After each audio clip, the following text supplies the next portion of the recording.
pemerintah daerah itu nitip program. Tidak semua desa itu butuh itu. Maka kalau desa ini tetap nggak sejahtera itu kan nggak masuk akal ya. Kepala daerah itu jangan ngutak-ngatik dana desa. Kalau konsep normatifnya kayak gitu itu kan ideal ya, sekali lagi ideal. Dan kita berharap itu sukses, itu baik. Teorinya Mao Zedong, desa mengepung kota.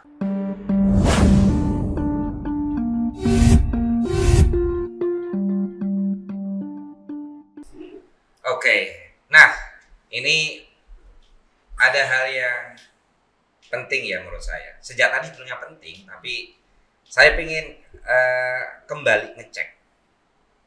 Ini tentang pemberian kewenangan pada pemerintah desa yang menjadi powerful seperti sekarang ini, dan kemudian mulai ada pencairan dana desa itu sejak tahun berapa ya? Lupa 2015 ya. Jadi Undang-Undang Nomor 6 itu disahkan 2014. Nah, tahun berikutnya. Iya, tahun berikutnya itu berlaku ya. Berlaku. Dana desa cair sejak tahun 2015 itu. 15 itu ya? Yes. Karena saya ingat waktu itu sebetulnya masih ada tarik ulur kayak gitu loh. Dana desa mau cair tahun berapa dan sebagainya. 15 ya? Fix ya? 2015 itu fix.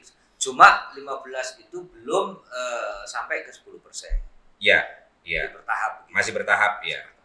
Nah, yang saya ingin tanya, ini kan berarti kita udah 7 tahun nih. Yes, 7 tahun. Mas Malik ya, 7 tahun. Itu kalau misalkan mau diukur skalanya nasional, itu ada impact nggak terhadap kenaikan kesejahteraan desa? Ada nggak? Ada. Baik itu ada. Gimana? Ya, Gimana datanya itu? Ya, contoh misalkan tentang pengurangan jumlah kemiskinan. Oke. Pengurangan jumlah kemiskinan di beberapa kabupaten itu memang turun. Mm-hmm. Mungkin tidak hanya disebabkan oleh dana desa ya. Iya. Atau mungkin ada pengaruh lain, tapi Okay. ada peran dana desa di situ ya. Mm-hmm. Yang kedua ada peran tumbuh ekonomi lokal. Oke. Pakai BUMDes itu. Mm-hmm. Beberapa kabupaten misalkan kabupaten di Pongo, kemudian di Jogja, kemudian di Probolinggo, di beberapa daerah itu ada memang beberapa desa yang BUMDesnya tumbuh dan pasti kalau BUMDes tumbuh, usaha tumbuh pasti merekrut tenaga kerja. Oke. Otomatis kesejahteraan itu terhitung. Iya. Meskipun kemudian dana desa itu belum sepenuhnya mampu dan bisa mempengaruhi secara dominan ya, karena duitnya cuma segitu ya. Iya. Gitu. Nah, karena itu satu-satunya cara menurut saya adalah sinergi, terutama dengan pemerintah kabupaten. Jadi desa ini kan diurus oleh lembaga banyak banget kan. Iya. Ada Kemendes di situ, ada Kemendagri di situ, ada kemudian yang transfer duit Kementerian Keuangan. Iya. Belum juga ada pemerintah kabupaten atau kepala daerah atau bupati lah begitu. Iya. Yang saya kira perannya sangat signifikan. Itu kewenangannya beda-beda tapi. Iya, beda-beda. Jadi misalkan kalau Kemendes itu ngurusin masalah pembangunan. Jadi kalau Kemendes itu ngurusin pembangunan. Jadi buat apa dana desa itu Kemendes? Kemendes. Mestinya meskipun konteksnya fasilitasi ya. Yang nyiapin duit Kementerian Keuangan. Okay. Terus yang Kemendagri administrasinya. Administrasinya. Terus yang untuk Pemda? Nah, Pemda itu bupati ya terutama ya. Itu signifikan banget perannya karena ada dinas ada kewenangan juga. Ada dinas apa sih namanya dinas PMD. PMD. Ya, PMD ya. Apa sih PMD itu? Dinas Pembangunan Masyarakat Desa. Pembangunan Masyarakat Desa. Iya. Nah, perannya signifikan. Kenapa? Karena satu, misalkan dana desa itu boleh ditransfer oleh Kementerian Keuangan kalau satu bupati sudah mengevaluasi APBDes. Oke. Evaluasi ini sebetulnya jadi tanda tanya saya. Kenapa? Karena seringkali kewenangan evaluasi itu jadi bias. Banyak kewenangan evaluasi itu justru menjadi alat intervensi dari bupati. Ya mohon maaf, kepala daerah titip program ini, titip program itu dan seterusnya. Gitu. Iya. Yang kedua, kewenangan mengeluarkan perbuk tentang APBDes. Yang ketiga, kemudian kewenangan kuasa memberikan kuasa. Ya. Nah, kalau 3 tahap ini tidak terpenuhi, maka duit itu nggak bisa ditransfer oleh Kementerian Keuangan. Artinya sekali lagi, kewenangan kepala daerah bupati itu signifikan banget di sini, terutama kewenangan evaluasi dan kewenangan mengeluarkan perbu. Kalau kemudian pemerintah daerah ya, kabupaten dalam hal ini, pemerintah kabupaten, pemerintah kota ya, kelurahan termasuk ini? Termasuk Tidak masuk. Nggak masuk ya? Tidak masuk. Berarti Pemkab ya, pemerintah kabupaten ya? Kabupaten. Karena kalau kota kan kelurahan ya, nggak desa kan? Ada di kota juga, ada desa juga. Ada desa. Ya, di kabupaten juga ada kelurahan juga. Oke. Itu nggak masuk. Nggak masuk ya? Masuk. Nah, maksud saya begini, kalau misalkan pemerintah daerah itu nitip program, tapi kemudian program itu menjadi bagian dari program pembangunan kan nggak masalah ya? Nggak masalah. Yang masalah itu nitip apa sih? Misalkan kalau kemudian misalkan nitip sesuatu, misalkan alat teknologi, diseragamkan semua desa dalam satu kabupaten. Padahal tidak semua desa itu butuh itu. Iya. Itu contoh biasanya di situ. Bahwa kemudian program desa itu harus nyambung dengan pemerintah kabupaten itu pasti. Iya. Nah, yang saya inginkan itu adalah kepala daerah itu jangan ngutak-ngatik dana desa. Kenapa? Karena dia sudah punya APBD. Iya. Dan 40-50% ada ya pemerintah daerah yang ngutak-ngatik dana desa kayak gitu? Adalah banyak itu yang terjadi di beberapa daerah begitu. Makanya sering saya bilang banyak kemudian kepala daerah justru kemudian mengkanibal itu apa ya bahasanya? Iya. Mengkanibal, menggerogotin. Bahasanya menggerogoti Oh. dana desa itu. Yang mestinya dana desa itu jangan disentuh. Iya. Tinggal dikontrol saja penggunaannya untuk apa. Yang penting untuk kebutuhan di desa itu. Iya. Nah, bupati ini kan juga punya duit namanya APBD itu. Iya. Nah, disitulah kemudian di sinergikan. Toh semua program APBD itu kan tempatnya di desa kan rata-rata. Iya. Tapi dari APBD ini ada dana untuk desa juga ya? Ya, ada banyak. Nah, rata-rata di desa kan. Iya. Karena mayoritas 95% kabupaten itu kan desa. Jadi sebetulnya desa ini menjadi sangat penting sekarang ini ya. Sangat penting. Penting, dan kalau kita melihat banyak sekali kementerian yang ikut terlibat, banyak sekali karena banyak kementerian yang ikut terlibat, sumber-sumber pendanaan juga tidak hanya dari satu sumber. Maka kalau desa ini tetap nggak sejahtera itu kan nggak masuk akal ya. Nggak masuk akal. Makanya saya ingat teorinya Mao Zedong. Desa mengepung kota. Ya, memang ya harus itu. Oh. Dan kita ini sekarang punya dulu kita ini punya IDM. Iya. Indeks Desa Membangun. Tuh hati-hati loh kalau ngomong Mao Zedong. Ini sedang malam 30 September. 30 September. Apa hubungannya Mao Zedong sama PKI? Enggak. Mereka bukan familinya, bukan sepupunya juga. Gitu. Jadi yang saya maksud desa mengepung kota itu ya membangun bangsa itu mestinya desa yang selesai. Iya. Ada survei sebetulnya tentang SDGs. Kan kita harus ikut SDGs, ada 17 indikator. Setelah kita survei ternyata 11 indikator dari 17 indikator itu adanya di desa. Artinya sekitar 70% sukses SDGs itu sebetulnya mulai dari desa. Nah, oleh karena itu kalau kemudian pemerintah, terutama pemerintah pusat mau sukses dengan SDGs, itu kroyok desa itu pasti naik gitu. Ini hasil survei ya. Makanya sekarang Pak Menteri Bu Salim itu punya program SDGs desa kira-kira begitu. Kenapa SDGs desa itu 17 indikator plus 1 indikator yang khusus ada di desa. Intinya kita ingin agar KL, kementerian atau lembaga di pusat itu, ayo dong kalau mau bangun bangsa, bangun negara ini ya benar di desa. Saya mau ngomong itu nanti habis ini. Tapi saya pengen ngomong kayak gini dulu, Mas Malik. Ini sebetulnya kalau konsep normatifnya kayak gitu itu kan ideal ya, sekali lagi ideal. Dan kita berharap itu sukses, itu baik. Tapi kalau kita ngomong tentang masalah pemetaan kemiskinan berdasarkan wilayah, itu pasti akan kita temukan ada satu wilayah-wilayah yang itu warnanya merah, yang menunjukkan itu adalah kemiskinan akut ada di situ, ekstrim ada di situ. Nah, kalau ini tidak diberi dana desa karena kapasitas pemerintahan desa yang memang rendah, atau bahkan mungkin juga terjadi praktik koruptif terhadap dana desa, dan kemudian dana desa itu tidak bisa dicairkan. Itu gimana ya caranya? Ini kan nggak bisa diangkat ini. Ada nggak ya saluran lain? Ada intervensi. Ada intervensi menurut saya. Jadi kita ini sekarang sedang menggarap. Jadi desa itu ada levelnya. Levelnya dulu ada 5, sekarang diperas menjadi 3. Ada sangat tertinggal, ada berkembang, ada maju, kemudian mandiri. idealnya desa itu maju dan mandiri lah gitu ya. ya. Okay.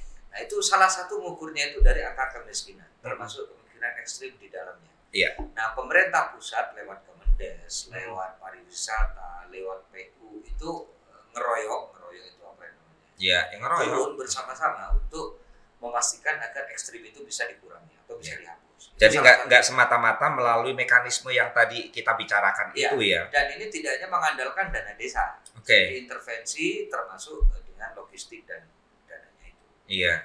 Yang kedua, biasanya kita kasih program. Jadi kita ini punya sekian banyak program, ada program Smart Village, Desa Cerdas, Desa Pintar gitu ya. Ada program desa digital dan seterusnya. Iya. Salah satu program yang memang itu mengangkat tadi itu ekstrim itu. Iya. Nah, ada kemudian program BLT dana desa, meskipun sekarang BLT dana desa itu tetap meskipun kita bahas itu persentasenya, tapi di mana desa yang kemiskinan ekstrimnya kuat itu pasti BLT DD-nya itu lebih kuat. Iya. Kita sudah punya datanya. Oke. Ini mungkin ini bagian-bagian akhir. Bagian-bagian akhir yang saya ingin tahu, Mas Malik. Tadi SDGs itu kita ngomong SDGs kan tadi ya, SDGs ya. Itu bagaimanapun juga heavy-nya harus ada di desa. Karena kalau problem pedesaan ini bisa kita selesaikan, itu ya indeks kita akan naik. Salah satu isu penting di dalam SDGs itu adalah masalah inklusif. Ya, masalah inklusi.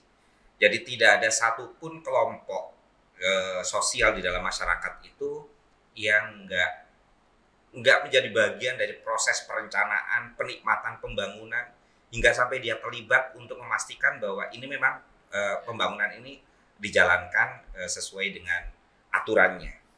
Nah, ada nggak sih program desa inklusif di Kemendes? Ya, ada. Jadi sekarang kita sedang menggarap khusus ya. Nama program itu Desa Inklusi. Desa Inklusi. Desa Inklusi. Okay. Kita bekerja sama dengan 3 NGO sekarang sedang memproses. Kita disupport oleh World Bank ya. World Bank. Dan program ini insya Allah paling lambat bulan Desember atau November ini jalan program ini. Kita coba test case atau pilot. Itu bisa agak ke depan nggak? Ada 300 sekian desa kita coba dengan pakai program ini. Ya kenapa desa inklusi itu penting? Karena itu tadi, no left behind. Gimana caranya tidak satupun orang, konsepnya memang luar biasa. Sekarang mulai oke ini bahasa Inggrisnya. Yes. Ya, selama jadi staf sus kan udah lumayan. Karena ketemu dengan orang-orang begitulah. Jadi mau tidak mau harus menyesuaikan bahasanya. Meskipun tidak sempurna gitu. Iya. Jadi sekali lagi desa inklusi itu salah satu program kita ya. Iya. Untuk menerjemahkan SDGs desa itu ya. SDGs dan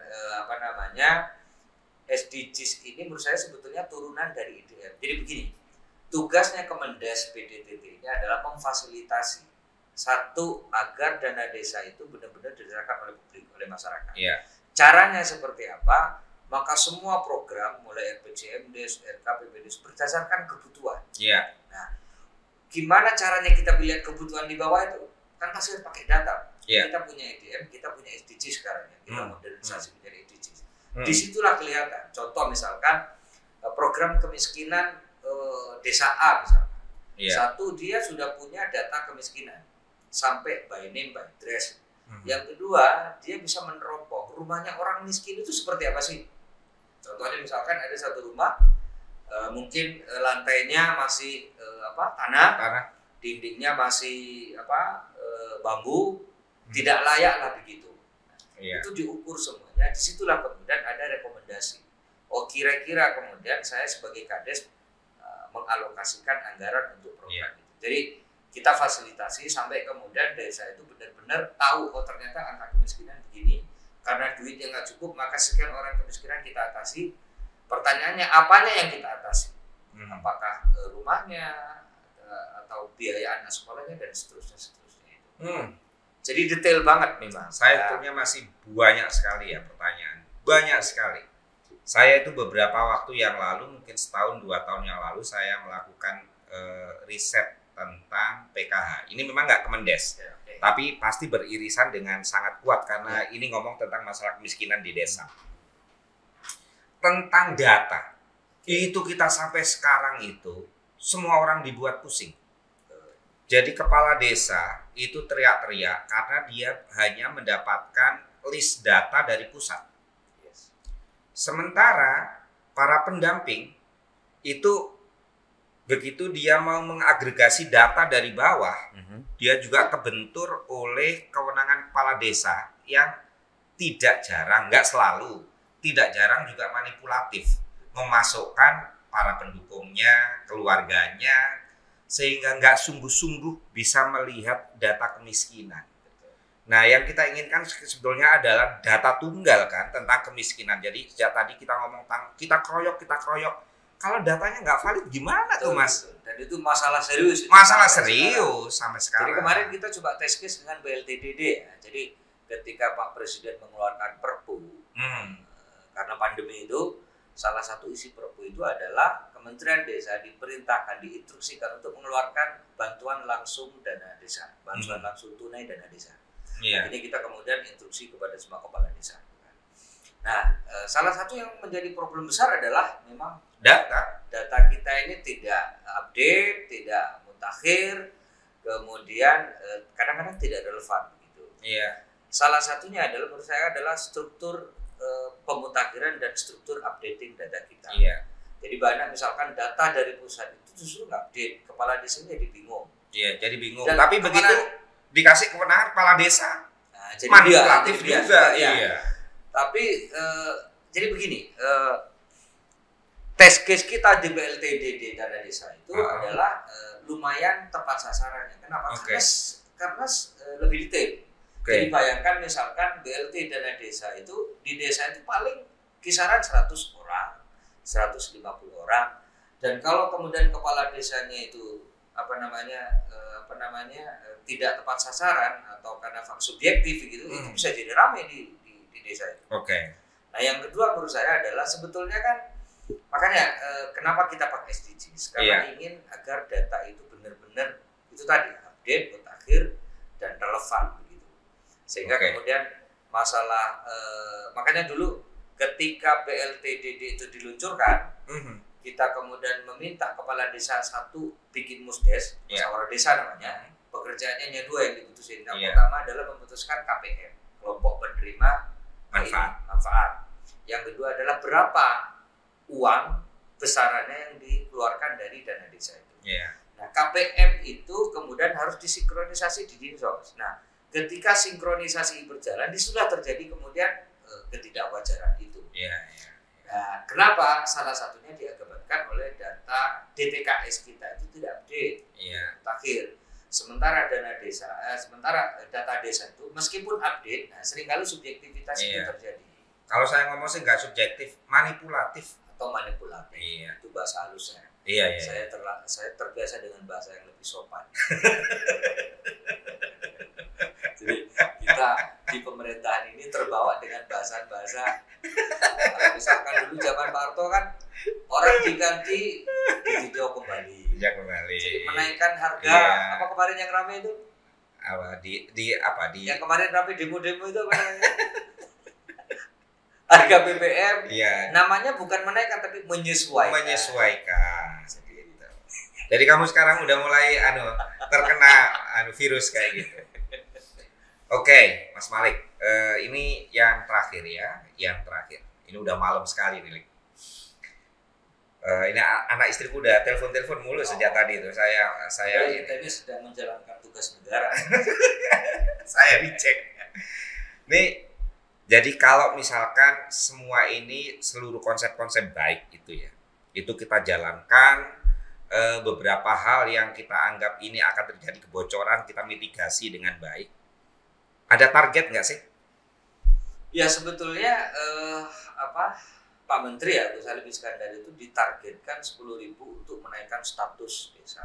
Nah, meskipun kita bekerja keras sekarang gimana caranya misalkan dulu daerah sangat tertinggal menjadi tertinggal dorong menuju kembang dan seterusnya. Sampai sekarang udah di tahun 2022. 2023 itu saya kira 2023, 2024 itu udah akan menjadi tahun politik ya. Ya kita tahu karena Menteri Pedesaan itu kan politisi. Itu kan menteri dari parpol kan. Udah pasti akan ikut dalam siklus tahun-tahun politik kayak gitu. Itu biasa. Biasalah, kita ngomong kayak gini itu nggak apa-apa. Itu semua orang juga udah tahu gitu, nggak usah ditutup-tutupin. Ya. Itu dari 10.000 itu sekarang udah sampai di angka berapa, Mas? Jadi kemarin data saya update terakhir itu 2 bulan yang lalu ya. Jadi jadi kita ngitungnya kita hitung per status, per level ya. Iya, per level. Dari tertinggal ke tertinggal dan seterusnya. Iya. Nah, itu kita sudah 7.000-an lebih. 7.000-an ya. Menaikkan status dari tertinggal ke Okay. tertinggal ke tertinggal, berkembang, kemudian maju ke mandiri. Memang agak rumit memang ke mandiri. Karena syarat untuk disebut mandiri itu kan berat, banyak ya. Dan berat ya. Berat. Sebetulnya syarat untuk maju itu juga berat gitu kan. Iya. Nah, makanya kita sempat kemudian berdiskusi dengan Bappenas. Ukuran yang kita samakan, sangat tertinggal itu seperti apa, tertinggal, berkembang, maju dan mandiri itu seperti apa. Nah, kita sudah di angka 700 ya. Sudah di angka 7.000-an ya. 7.000 dari target 10.000 itu. Dari target 10.000 ya. Nah, tetapi kan angka 7.000 itu kan sekali lagi ini ya, karena kita ngitungnya kan tiap tahun. Iya, itu bisa naik turun ya? Turun. Ada misalkan tahun ini ada desa kita sebut berkembang, tapi kok kelihatan kinerjanya seperti itu bisa turun, levelnya begitu. Dan biasanya nggak usah sakit hati ya. Biasanya kan kementerian-kementerian kayak gitu kalau dibuat target itu kan kemudian juga menaikkan data kayak gitu kan. Ya persis yang kita ngomongin tadi, data manipulatif itu loh. Iya kan, ada juga kan kayak gitunya. Jadi sebetulnya kalau kita ngomong yang tapi ya di angka 7.000 itu ya. Di angka segitu. Nah, saya nggak ngerti nanti bisa di angka 10.000 itu di 2024 itu bisa terlaksana apa nggak, karena APBN kita kan goyang. Iya, saya sebetulnya ngomong goyang itu berubah maksudnya. Iya. Bukan goyang yang lain. Otomatis kemudian APBN kita itu juga pasti turun. Iya. Yang itu berimplikasi kepada desa. Nah, ini berpengaruh terhadap percepatan menaikkan level atau status desa itu. Iya. Oke deh, saya kira apapun yang sedang terjadi dengan desa, saya kira kita sama-sama sangat menginginkan bahwa ya kalau kita ingin menyelesaikan problem kesejahteraan bangsa ini ya nggak ada pilihan lain, itu harus lewat desa. Karena sejak lama sebetulnya kita itu sadar bahwa desa itu menjadi lokus dari kemiskinan. Pusat kemiskinan itu ya ada di desa itu. Dan kita berharap kita bisa mensejahterakan bangsa ini melalui desa. Amin. Apa tadi itu slogannya, membangun apa? Membangun desa. Membangun bangsa dari desa. Oh ya, membangun bangsa dari desa. Ini bukan karena ini ya Partai Kebangkitan Bangsa kan? Bukan ya? Nggak ada hubungannya. Karena saya staf khusus saja. Oke, terima kasih Mas Malik. Ada closing statement terakhir? Ya saya kira pertama terima kasih banyak ya Pak Mas Prof ini memberikan kesempatan kepada kita. Intinya bahwa kita ingin satu, bahwa membangun bangsa, membangun negeri ini mesti dari yang paling bawah. Ya. Ngomong percepatan pembangunan, membahas tentang pemerataan pembangunan, saya kira di pemerintahan level yang paling bawah, dan itu pemerintah desa. Yang kedua, ayo kita kontrol bareng-bareng. Tidak hanya kita kontrol Pak, tapi kita beri gagasan, beri masukan gimana caranya agar dana desa yang jumlahnya triliunan itu bisa kemudian bermanfaat untuk desa. Yang kedua, bisa kemudian mengungkit perekonomian lokal di desa. Yang ketiga, yang terpenting adalah dana desa itu bisa untuk meningkatkan SDM di desa. Saya kira itu luar biasa kalau itu terjadi. Oke, terima kasih Mas Malik sudah mau datang sharing bersama dengan sahabat Ar-Rahim. Kita berharap informasi kita ini menjadi bagian dari cara kita untuk membangun bangsa ini melalui studio podcast Ar-Rahim. Terima kasih kehadirannya. Para sahabat Ar-Rahim terkasih, kita udah berbincang lama sekali dengan Mas Malik Haromain, seorang staf sus dari Kementerian Desa PDTT. Aku lupa lagi PDTT ini, nanti aku akan hafalin lagi. Dan kita akan bertemu beberapa waktu lagi dengan topik podcast yang tidak kalah menariknya. Wallahul muwaffiq ila aqwamit thoriq. Assalamualaikum warahmatullahi wabarakatuh.